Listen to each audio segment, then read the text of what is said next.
When you look back on my story, how I got started DJing, how I found my way through the music industry was I saw other people who looked like me.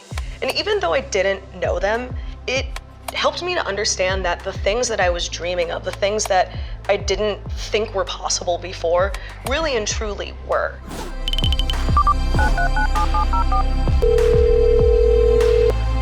I'm Allyson Toy, and I'm a DJ and a music tech professional. I grew up in the Bay Area. I'm a second, third generation Chinese American. I always played music. I actually am classically trained as a pianist. It was something I was really serious about, absolutely loved, but kind of always knew I wasn't going to be performing as a pianist professionally. You know, kind of got to be a savant for that to really all work out.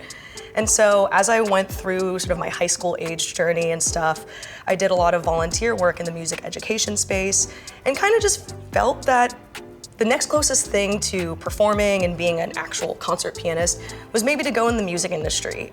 Now, I left the Bay Area for school to go to NYU and study in the music business program when I was about 18.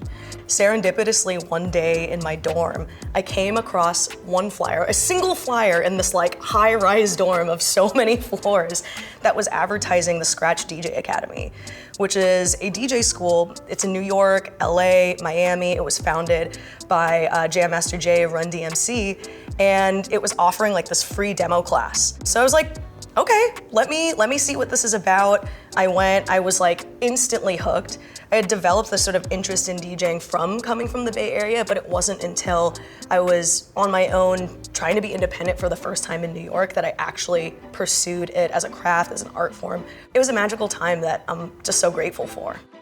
Starting out, I kind of just threw myself at so many different types of gigs. Like, if you were gonna pay me, like whatever you want, bar mitzvah, bachelor party, you have a opening for you, a sync showroom, like I am there playing whatever it is you want me to play. And so in some ways, like I think that taught me to be adaptive. It taught me to be really well-rounded. It taught me to learn how to make adjustments on the fly.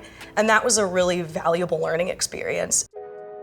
Once I graduated, I was ready to work in the music industry.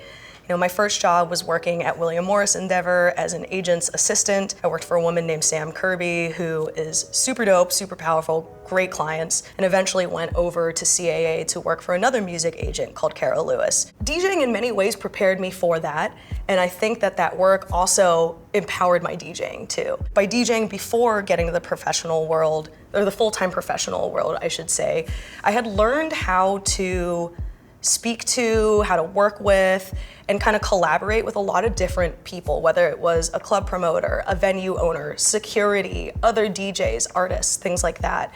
And so by the time I kind of arrived at what would be the start of my full-time professional career, I felt like I had a leg up in many different ways. And by, you know, being sort of adjacent to artists that I really admired, teams that I thought were really cool, and working for people in the business whose name carried a lot of weight, helped open a lot of doors for me. It helped me meet a lot of people very early on. And I think above all, it really helped me, a person who at that time looked very young, was very young, and probably seemingly didn't have a lot to offer. It helped me earn the respect of a lot of people faster than I might have just on my own.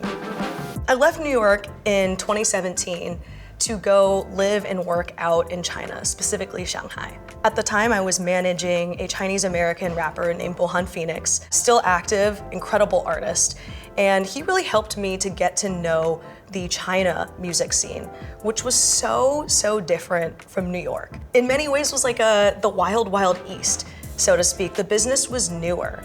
There are completely different channels for distribution here. There's completely different ways of telling a story and, you know, aligning yourselves with, you know, something that can help to amplify you. The media landscape was totally different. And so social media and social e-commerce and brands specifically and branded content, I felt actually came to fruition in China in a much faster and different way than in the US. And so really being exposed to all that, I think was the start of my music tech journey, so to speak, to really see them as two sides of the same coin as opposed to these two kind of opposing forces. Lionshare is an organization that's dedicated to creating opportunities for Asian and Asian diaspora creatives. It arose from a very real need that I saw throughout my career, which was to help empower Asian artists and Asian industry people in a business where we really are a very serious minority. And the difference between how we show up in the world, how populous we are as a community, it was just so disparate in many ways. And so in 2020 and in 2021, Lionshare basically produced two different types of Asian variety shows, where our goal was, again, to uplift Asian and Asian American creatives, but also to raise money for charity.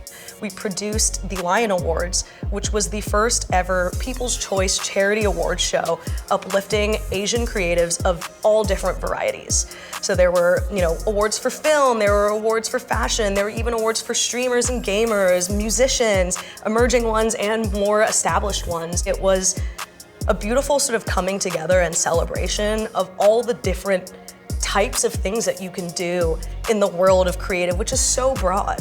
And yeah, just getting to celebrate sort of what it means to be Asian American and also have that representation moment, remind people like, hey, you have so many choices for doing this. You have so many ways to achieve your dreams, and there are so many different pathways, very non-linear, most of them, to get to that point. So I'm a firm believer in the fact that representation matters so much.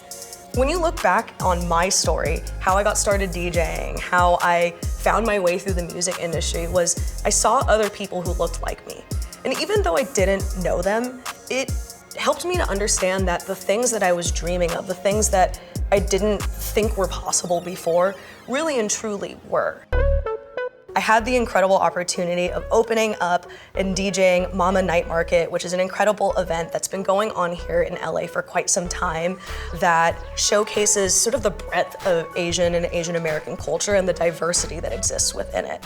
And so the way that I found my way to Mama was through my partner and Lionshare co-founder, Kathleen, who has worked with them in the past, helped them with talent booking. But really, I see my way to Mama having been one that could have happened through so many different people in my world. So my advice for anyone who's looking to get that call, to be thought of for that next opportunity, is really to put your money where your mouth is, do the work, put in the 10,000 hours, but also take the time and take that extra step to reach out to people, to make those connections, to follow up on the connections that you've already made. Because at the end of the day, the entertainment industry, whether we like it or not, is a referential-based business and one that is also in many ways inherently social. As time goes on, guaranteed, those people and yourself, you're gonna find yourself in places where you're gonna need each other, you're gonna wanna know each other, and you're gonna be able to empower one another. So I would say the majority of the opportunities that I've been thought of, the times that people call me over someone else, is because we built that relationship, and it doesn't even matter if it was 10 years ago or if it was yesterday. Follow up, follow through, and put your best foot forward every time.